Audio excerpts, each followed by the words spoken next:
Setelah tadi saya sudah menerangkan tentang kontrak dulu ya di kelas saya. Selanjutnya di sini saya lanjutkan dengan langsung ke materi, yaitu materi yang pertama adalah konsep dasar SDLC. SDLC itu adalah Software Development Life Cycle. Jadi kita akan langsung masuk ke materi konsep dasar Software Development Life Cycle. Pengertian, sebelumnya kita harus mengerti dulu apa sih metode pengembangan perangkat lunak itu. Metode pengembangan perangkat lunak atau metodologi pengembangan sistem adalah suatu kerangka kerja yang digunakan untuk menstrukturkan, merencanakan, dan mengendalikan proses pengembangan suatu sistem informasi. Manfaatnya dari pengembangan perangkat lunak yaitu memudahkan programmer dalam mengimplementasikan atau meningkatkan fungsi sebuah program sehingga pengguna akan lebih mudah dalam mengoperasikan software. Ya, jadi itu manfaatnya. Terus banyak metode yang dikembangkan selama ini dan masing-masing memiliki kelebihan dan kelemahannya sendiri-sendiri. Jadi di metode pengembangan perangkat lunak ini banyak metode-metode yang nanti kalian bisa gunakan untuk mengembangkan perangkat lunak yang kalian buat. Jadi salah satunya yaitu diantaranya ada waterfall, prototype, spiral, kemudian RAD, Agile, dan Scrum. Dan tentunya masih banyak lagi. Saya hanya menuliskan di sini hanya sebagai contoh.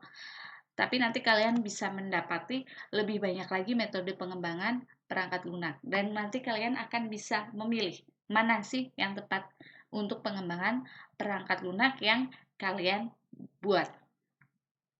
Ya, jadi ini tadi. Di sini Software Development Life Cycle atau bisa disingkat itu SDLC. Pengertiannya, SDLC itu adalah tahapan-tahapan pekerjaan yang dilakukan oleh analis sistem dan programmer dalam membangun sistem informasi. Langkah yang digunakan meliputi yang pertama ada melakukan survei dan menilai kelayakan proyek pengembangan sistem informasi. Kemudian yang kedua, mempelajari dan menganalisis sistem informasi yang sedang berjalan. Yang ketiga, menentukan permintaan pemakai sistem informasi. Yang keempat, memilih solusi atau memecahkan masalah yang baik. Memilih solusi atau pemecahan masalah yang paling baik. Kemudian yang kelima,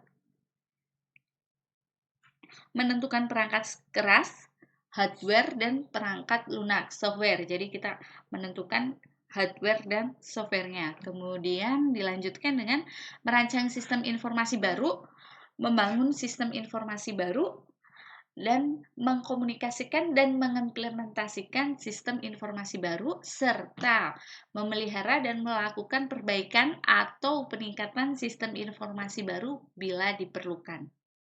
Jadi langkah-langkah yang dilakukan oleh SDLC tadi ada beberapa ya yang sudah saya sebutkan tadi.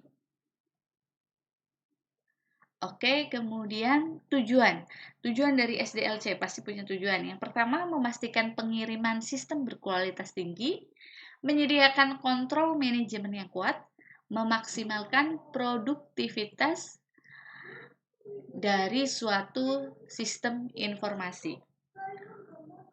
Kemudian fungsi dari SDLC itu diantaranya ada mengidentifikasikan masalah-masalah dari user, menyatakan secara spesifik sasaran yang harus dicapai untuk memenuhi kebutuhan user, memilih alternatif metode pemecahan masalah, merencanakan dan menerapkan rancangan sistemnya sesuai dengan permintaan user.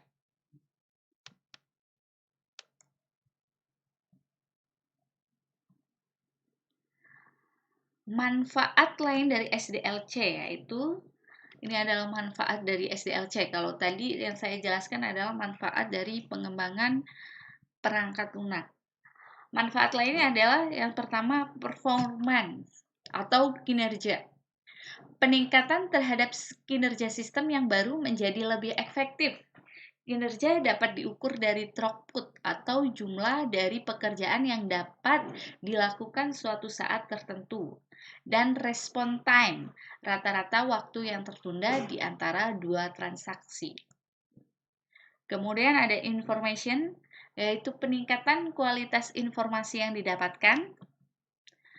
Kemudian dilanjut dari manfaat lainnya, yaitu dari sisi ekonomis, di mana peningkatan terhadap manfaat-manfaat, keuntungan-keuntungan, atau penurunan-penurunan biaya yang terjadi. Yang lainnya adalah manfaatnya adalah efisiensi. Peningkatan terhadap efisiensi operasi. Efisiensi dapat diukur dari outputnya dibagi dengan inputnya. Kemudian ada service, pelayanan. Peningkatan terhadap pelayanan yang diberikan oleh sistem. Dan di sini dilanjutkan dalam fase-fase dalam SDLC. Jadi di dalam SDLC kita harus melalui beberapa fase, yaitu ada 5 fase. Yang pertama adalah project planning phase. Kemudian dilanjut dengan analisis phase. Kemudian design phase. Kemudian implementasi phase and support phase. Jadi itu fase-fasenya diantaranya ada 5 itu. Itu yang dijelaskan pada slide berikutnya. Fase dan tugas SDLC. Itu di fase project planning, tugasnya adalah untuk mengidentifikasi ruang lingkup sistem baru, memastikan bahwa proyek ini layak, dan mengembangkan jadwal, rencana, sumber daya, dan anggaran dari proyek. Kemudian dari fase analisis ya, yaitu tugasnya untuk memahami dan merincikan kebutuhan bisnis dan persyaratan pengolahan sistem baru. Kemudian ada desain, di mana untuk merancang sistem yang menghasilkan solusi berdasarkan persyaratan yang ditetapkan dan keputusan yang dibuat selama analisis. Dan kemudian ada implementation, yaitu tugasnya untuk membangun, menguji, dan memasang sistem informasi yang handal dengan pengguna dilatih siap untuk mendapatkan keuntungan seperti yang diharapkan dari penggunaan sistem.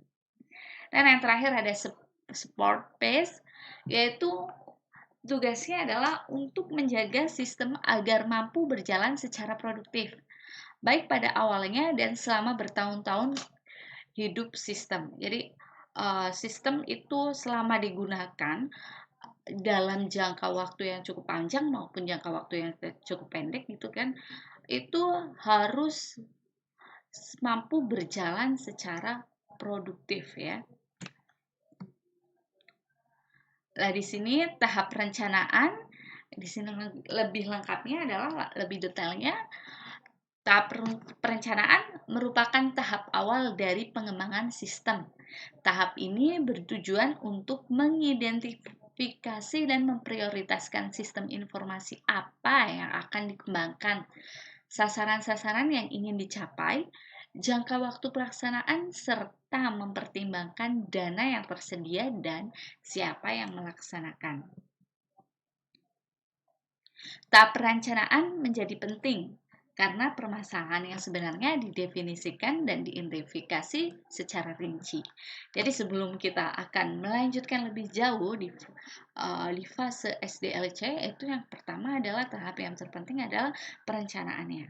Ya, langkah-langkah dari tahap perencanaan yaitu yang pertama menyadari masalah, mengidentifikasi masalah, menentukan tujuan sistem, mengidentifikasi kendala sistem.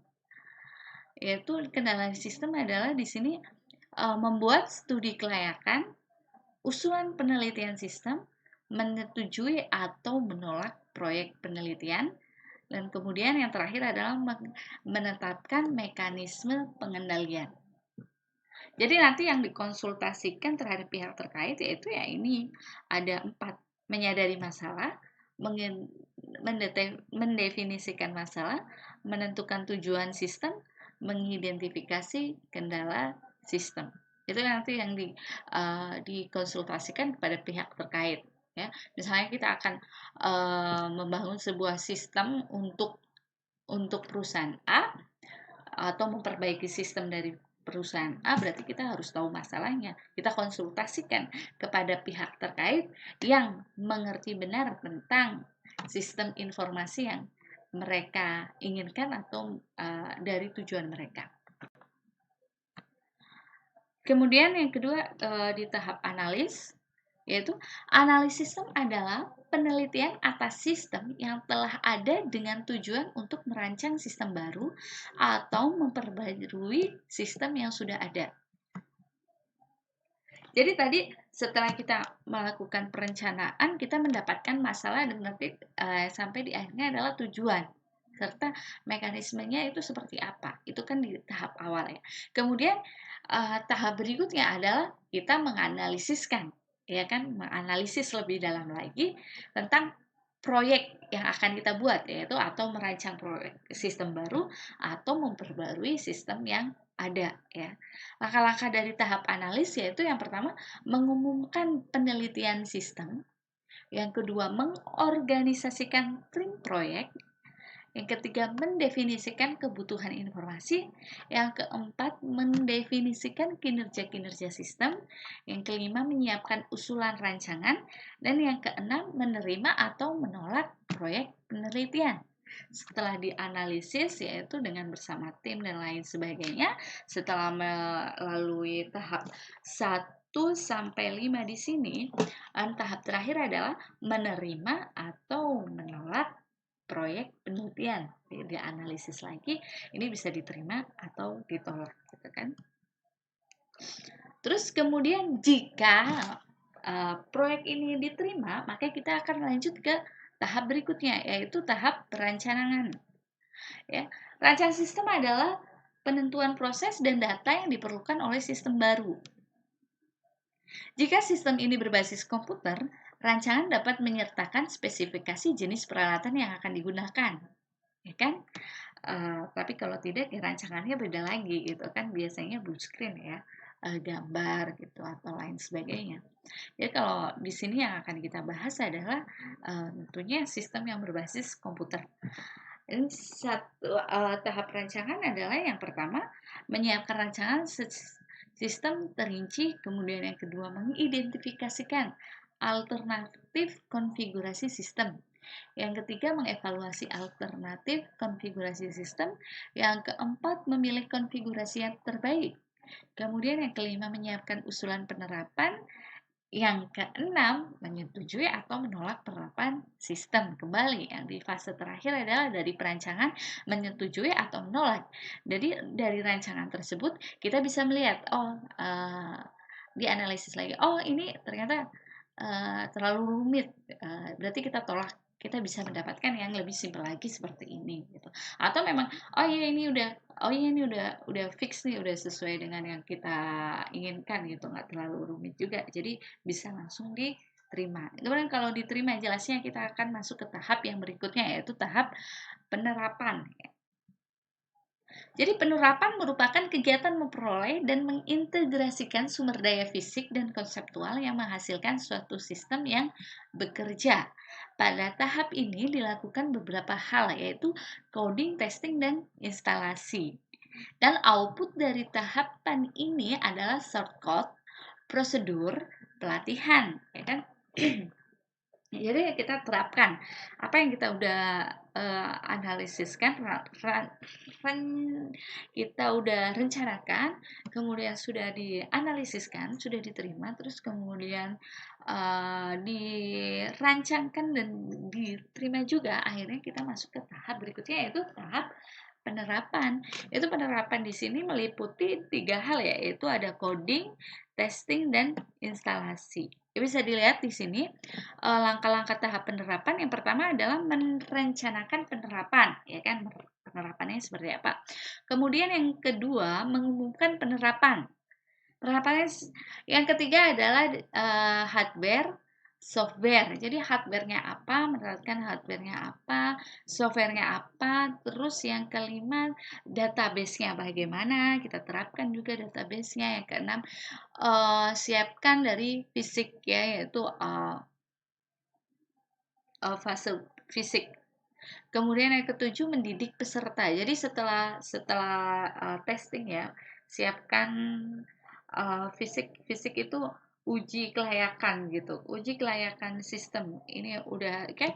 Jadi yang ketujuh itu adalah mendidik peserta atau user. Jadi setelah dari sisi testing udah oke, kita lanjut ke usernya, kita trial gitu ya, atau bisa istilah lain yaitu training. Kita training gitu biasanya, banyak familiar kata training ya, kita training dulu, ini seperti ini seperti ini seperti ini. Kemudian yang kedelapan adalah menyiapkan usulan ganti sistem. Jadi setelah diimplementasikan dulu ke penggunanya, ternyata misalnya jika ada penolakan atau ada usulan apa, ya kita bisa menyiapkan usulan ganti sistem gitu kan. Yang kesembilan, menyetujui atau menolak penggantian sistem baru ya. Jadi setelah dilakukan training trial gitu kan, bagaimana dengan softwarenya, kemudian usulannya seperti apa aja gitu, kemudian bisa menyetujui atau menolak penggantian sistem baru. Ya, ya kalau menyetujui ya oke lah, langsung oke ganti ini aja. Tapi kalau misalnya ternyata ternyata masih banyak ini, mungkin kita akan lanjut ke fase sebelumnya. Kita harus kembali ke fase sebelumnya. Apa yang salah, usulan apa yang harus diperbaiki dari sistem. Oke, kemudian ada tahap selanjutnya, ada tahap penggunaan. Tahap penggunaan terdiri dari 3 langkah, yaitu yang pertama menggunakan sistem pemakai, di mana menggunakan sistem untuk mencapai tujuan yang diidentifikasikan pada tahap perencanaan. Kemudian audit sistem, yaitu setelah sistem baru mapan, penelitian formal dilakukan untuk menentukan seberapa baik sistem baru itu memenuhi kriteria kinerja. Studi semacam ini disebut dengan penelaahan setelah penerapan atau post-implementation review, dan dapat dilakukan oleh seorang dari jasa informasi atau oleh seorang auditor internal. Kemudian yang ketiga, yaitu tahap penggunaan, yaitu memelihara sistem. Selama manajer menggunakan sistem, berbagai modifikasi dibuat sehingga sistem terus memberikan dukungan yang diperlukan. Modifikasi ini disebut dengan pemeliharaan sistem. Jadi di sini ada sistem informasi manajemen, yaitu ada manajer, ada spesialis informasi ya. Spesialis informasi itu bisa disebut audit ya, nanti bagian audit. Yang pertama itu tahapannya, yaitu tahap pengguna. Yang pertama menggunakan sistem, mengaudit, terus memelihara sistem, mengaudit dari sistem yang telah digunakan, diaudit terus bagaimana sistemnya, kemudian melakukan pemeliharaan sistem, kemudian mempersiapkan usulan rekayasa ulang, menyetujui atau menolak rekayasa ulang sistem. Jadi itu tadi, kemudian dilanjut oleh siklus SDLC. Tadi tahapan-tahapan SDLC, kemudian di sini kita akan lanjut ke siklus SDLC. Yaitu siklus SDLC itu ada 6. Yang pertama analisis sistem, kedua spesifikasi kebutuhan sistem, ketiga perancangan sistem, keempat pengembangan sistem, pengujian sistem, implementasi dan pemeliharaan sistem. Yang pertama analisis sistem. Analisis sistem adalah penguraian dari suatu sistem informasi yang utuh ke dalam bagian-bagian komponennya ya, dengan maksud untuk mengidentifikasi dan mengevaluasi permasalahan-permasalahan, kesempatan-kesempatan, hambatan-hambatan yang terjadi, dan kebutuhan-kebutuhan yang diharapkan sehingga dapat diusulkan perbaikan-perbaikannya. Langkah-langkah dari analisis sistem itu adalah identify, yaitu mengidentifikasi masalah. Kemudian yang kedua understand, yaitu memahami kerja dari sistem yang ada. Yang ketiga, analyze, yaitu menganalisa sistem. Yang keempat, report, ya, membuat laporan hasil kinerja. Jadi, yang pertama akan saya bahas identify, yaitu mengidentifikasi masalah adalah di mana mengidentifikasi itu bisa dikata lain adalah mengenal. Jadi, mengenal masalah merupakan langkah pertama yang dilakukan dalam tahap analis sistem. Masalah atau problem dapat didefinisikan sebagai suatu pertanyaan yang diinginkan untuk dipecahkan. Masalah ini yang menyebabkan sasaran dari sistem tidak dapat dicapai. Oleh karena itulah, pada tahap analisis sistem, langkah pertama yang harus dilakukan oleh analis sistem adalah mengidentifikasi terlebih dahulu masalah-masalah yang terjadi. Tugas-tugas yang harus dilakukan adalah sebagai berikut: mengidentifikasi masalah, mengidentifikasi penyebab masalah, mengidentifikasi titik keputusan, mengidentifikasi personil-personil kunci, ya. Jadi identifikasi masalah nanti kita yang diharapkan adalah kita mendapatkan suatu akar masalah dari sistem. Kenapa sih sistem ini dibangun? Jika kita membuat sistem baru, atau jika kita memperbaiki suatu sistem, maka kenapa harus diperbaiki? Pasti kan ada suatu masalah di dalamnya. Nah, ini yang harus kalian pahami. Masalah apa? Sehingga nantinya yang diharapkan adalah didapatkan sistem baru yang jauh lebih baik dari sebelumnya, sesuai dengan tujuan yang diinginkan oleh pengguna, ya kan? Gitu. Kemudian setelah mengidentifikasi masalah, kemudian tahap understand, yaitu memahami kerja dari sistem yang ada. Jadi misalnya di sini kalian ingin memperbaiki suatu sistem, kalian sudah tahu masalahnya itu apa. Oh, ternyata masalahnya ada di bagian A, misalnya ada di bagian transaksinya. Misalnya kalau aplikasi penjualan gitu ya, transaksinya belum bisa memuat ini retur pembelian gitu. Oke, jadi yang selanjutnya adalah understand, memahami kerja dari sistem yang ada. Oh, kerja sistem yang ada seperti apa sih? Oh iya, ternyata ini. Jadi sistem yang ada itu bekerjanya itu seperti ini, bla bla bla, ya. Kemudian setelah kita paham, akhirnya kita lanjut lagi menganalisa sistem, ya kan? Oh, harusnya ini seperti ini, di bagian ini ditambahkan ada menu returnya atau apalah. Kemudian yang terakhir ada report, yaitu membuat laporan hasil analisa. Hasil analisanya seperti apa kita tulis, ya, atau kita catat agar tidak lupa. Soalnya biasanya kalau kita menganalisis hari ini kita nggak mencatatnya, akan kita buka besok itu udah berbeda pikirannya, udah berbeda pola pikirannya. Biasanya tadinya lewat A, sekarang lewatnya B gitu kan. Jadi apapun yang nantinya kalian temukan, kalian harus catat. Oke, selanjutnya yang kedua adalah siklus spesifikasi kebutuhan sistem, ya. Dari siklus SDLC itu yang sudah habis analisis sistem, kemudian masuk ke spesifikasi kebutuhan sistem. Jadi spesifikasi kebutuhan sistem itu yaitu melakukan perincian mengenai apa saja yang dibutuhkan dalam pengembangan sistem dan membuat perencanaan yang berkaitan dengan proyek sistem. Ya, jenis kebutuhan sistem itu dibagi menjadi dua sebenarnya. Yang pertama, kebutuhan fungsional. Jadi nanti fungsional, kebutuhan yang berisi proses-proses apa saja yang nantinya dilakukan oleh sistem. Sebagai contoh, dalam mendefinisikan kebutuhan fungsional, ini studi kasus yang diangkat adalah tentang sistem informasi perpustakaan. Nah, ini contoh-contoh kebutuhan fungsional, yaitu kita ambil contoh tentang sistem informasi perpustakaan. Yang pertama, sistem harus mampu melakukan input pendataan buku. ya.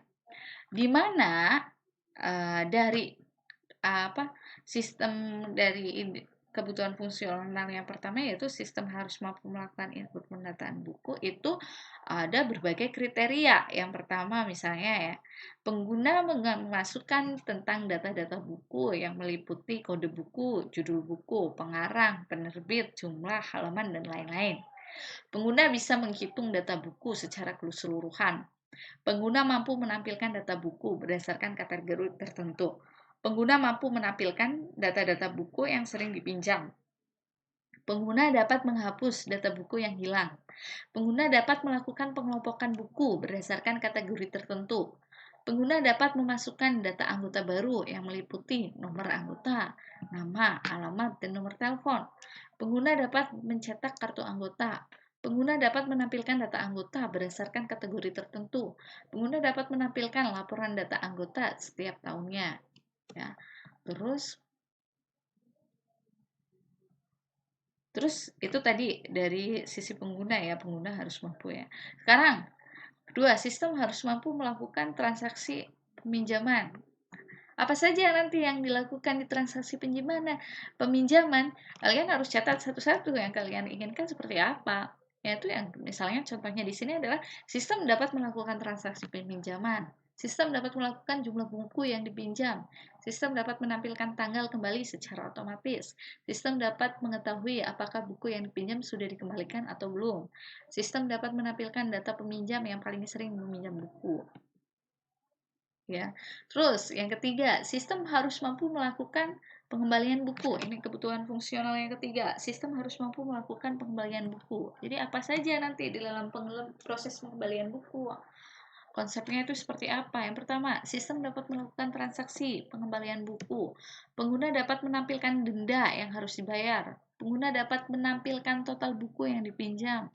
Sistem dapat menampilkan data buku bila peminjam menghilangkan buku yang dipinjam. Pengguna dapat menampilkan data peminjam yang belum mengembalikan. Kemudian itu tadi contoh dari kebutuhan fungsional. Jadi kita harus melihatnya satu persatu detail di dalamnya. Kalian itu dari sistem ini bekerjanya itu seperti apa? Dari misalnya pencatatan data anggota ya tadi bla bla bla bla, peminjaman, pengembalian bla bla bla. Mungkin nanti ada yang lain ya kalian tulis secara rinci. Ini tadi hanya sebagai contoh. Saya ambil dari 3 contoh itu yaitu pencatatan buku, peminjaman, dan pengembalian. Kemudian tadi kebutuhan fungsional, sekarang yang kedua adalah spesifikasi kebutuhan sistem. Yang kedua adalah kebutuhan non fungsional. Jadi kebutuhan yang menitik beratkan pada properti perilaku yang dimiliki oleh sistem. Misalnya yang pertama operasional. Operasionalnya menggunakan sistem operasi Windows 8, spesifikasi komputer minimal Pentium 2, kebutuhan RAM 256, kebutuhan harddisk 10 GB, printer, dan lain sebagainya. Nanti tergantung sistem apa yang kalian buat. Ya, maka itu operasionalnya masuk ke kebutuhan non-fungsional. Kemudian dari sisi keamanan, sistem aplikasi dan database dilengkapi dengan password, dilengkapi dengan CCTV di ruang baca dan ruang penyimpanan tas. Informasinya digunakan untuk menampilkan tata cara pendaftaran anggota baru, digunakan untuk menampilkan informasi bila user salah memasukkan password. Ya, jadi itu kebutuhan fungsional tadi seperti itu, dan sekarang kebutuhan non fungsional itu lebih menitik beratkan kepada operasional, keamanan, dan informasi. Kemudian langkah selanjutnya adalah perancangan sistem atau desain sistem ya. Tahap setelah analisis dari siklus pengembangan sistem, pendefinisian dari kebutuhan-kebutuhan fungsional, dan persiapan untuk rancang bangun implementasi, di mana menggambarkan bagaimana suatu sistem dibentuk, atau itu tadi menurut Verzelo atau John Rutter 3 ya. Atau desain sistem dapat juga didefinisikan sebagai penggambaran perencanaan dan pembuatan sketsa atau pengaturan dari beberapa elemen yang terpisah ke dalam satu kesatuan yang utuh dan berfungsi. Ini definisi dari John Bruch dan Gary Krusnitsky. Arti desain sistem sendiri itu ada beberapa ya itu ya bila dijabarkan ya. Yang pertama di mana desain sistem bisa dapat berartikan tahap setelah analisis dari siklus pengembangan sistem. Atau yang kedua pendefinisian dari kebutuhan-kebutuhan sistem, persiapan untuk rancang bangun implementasi, menggambarkan bagaimana suatu sistem dibentuk, dapat berupa penggambaran, perencanaan, dan pembuatan sketsa atau pengaturan dari beberapa elemen yang terpisah ke dalam satu kesatuan yang utuh dan berfungsi. Jadi nanti sistem desain dibagi dalam dua bagian, yaitu satu, desain sistem secara umum, desain secara general, atau desain secara makro, atau desain secara logika. Dan yang kedua, desain sistem secara khusus, desain sistem secara terinci, atau desain sistem secara detail, dan desain sistem secara fisik, desain sistem secara internal. Jadi nanti ada dua desain sistem. Tujuan dari desain sistem sendiri yaitu yang pertama untuk memenuhi kebutuhan kepada pemakai sistem, yang kedua untuk memberikan gambaran yang jelas dan rancang bangun yang lengkap kepada pemrogram komputer atau programmer dan user yang terlibat. Sasaran dari desain sistem yang pertama, desain sistem harus berguna, mudah dipahami, dan nantinya mudah digunakan.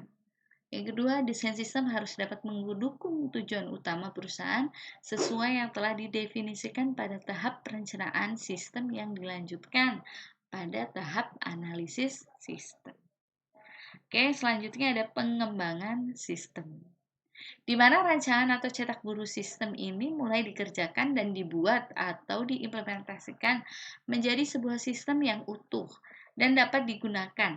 Apabila dianalogikan dengan pembangunan gedung, maka tahap ini merupakan tahap di mana gedung atau rumah mulai dibangun, mulai dari pembuatan fondasi hingga penempatan besi baja ataupun alat konstruksi lainnya. Tahap ini merupakan tahapan yang cukup lama, karena dalam prakteknya tahap pengembangan sistem ini bisa saja menemui kendala-kendala baru yang menyebabkan proyek menjadi terhambat, sehingga dibutuhkan analisis tambahan ataupun perencanaan tambahan. Bahkan bukan tidak mungkin pada tahap ini terjadi perubahan perancangan sistem oleh karena satu dan lain hal. Ya, pengembangan ini yang nantinya akan membutuhkan waktu yang cukup lama. Model pengembangan sistem antara lain tadi udah disebutkan tadi, ada salah satunya ada waterfall. Di sini menggambarkan pendekatan yang sistematis dan juga berurutan pada pengembangan perangkat lunak, dimulai dengan spesifikasi kebutuhan pengguna, lalu berlanjut melalui tahapan-tahapan perancangan, planning, pemodelan modeling, construction, serta penyerahan sistem ke para pelanggan atau pengguna, deployment, yang diakhiri dengan dukungan pada perangkat lunak pelengkap yang dihasilkan. Kemudian ada model prototyping, di mana pengembangan program dan objek penelitian dapat saling berkomunikasi dan memberikan informasi yang terdiri dari mendengarkan pelanggan atau analisis kebutuhan, membuat rancangan mock-up, dan pengujian perancangan. Kemudian ada lagi spiral, yaitu gabungan dari model prototyping dan model waterfall dengan penekanan yang tinggi pada analisis risiko tiap tahapannya. Kemudian yang keempat, contain. Model contain merupakan perbaikan logis dari model waterfall. Langkah-langkah dan urutan prosedurnya pun masih sama. Namun pada model contain ini kita dapat mendahulukan sebuah step ataupun melewati step tersebut. Akan tetapi ada yang tidak bisa Anda lewati stepnya, seperti kita memerlukan desain sebelum melakukan coding. Jika itu dilewati maka akan ada tumpang tindih dalam siklus SDLC. Dari tadi dan yang terakhir adalah dari tahap ini yang perancangan sistem sebenarnya. Terus kemudian setelah dirancang itu ada pengembangannya, itu adalah macam-macam pengembangannya. Di sini hanya untuk memperkenalkan dulu antara waterfall prototyping, spiral, dan fountain. Dan yang terakhir adalah pengujian sistem. Merupakan pengujian program perangkat lunak yang lengkap dan terintegrasi. Dalam tahap ini, ada banyak hal yang harus diperhitungkan, mulai dari kemudahan penggunaan sistem hingga pencapaian tujuan dari sistem yang sudah disusun sejak perancangan sistem. Apabila terjadi kesalahan atau sistem tidak dapat berjalan dengan baik dan sebagaimana mestinya, maka tahap 1 hingga tahap 4 harus diperbaharui, diulangi, atau bahkan bisa saja mengalami perombakan total. Jadi sebelum melanjuti implementasikan harus diuji dulu keberhasilan dari sistemnya. Dan yang terakhir adalah implementasi dan pemeliharaan sistem. Tahapan final atau tahapan akhir dari sebuah siklus SDLC. Sebuah sistem sudah selesai dibuat, sudah diuji coba, dan dapat bekerja dengan baik dan juga optimal. Ketika tahapan sebelumnya sudah berhasil dilewati, maka inilah saatnya sistem tersebut mulai diimplementasikan dan digunakan secara real oleh user yang membutuhkan. Dalam prakteknya, tahap terakhir ini tidak hanya berhenti pada proses implementasi dan juga penginstalan saja, namun juga melakukan proses pemeliharaan terhadap sistem yang ada, sehingga dapat menjamin bahwa sistem tersebut akan tetap berfungsi secara normal dan juga optimal di setiap saat. Sekian materi kita hari ini. Akhir kata saya ucapkan terima kasih dan wassalamualaikum warahmatullahi wabarakatuh.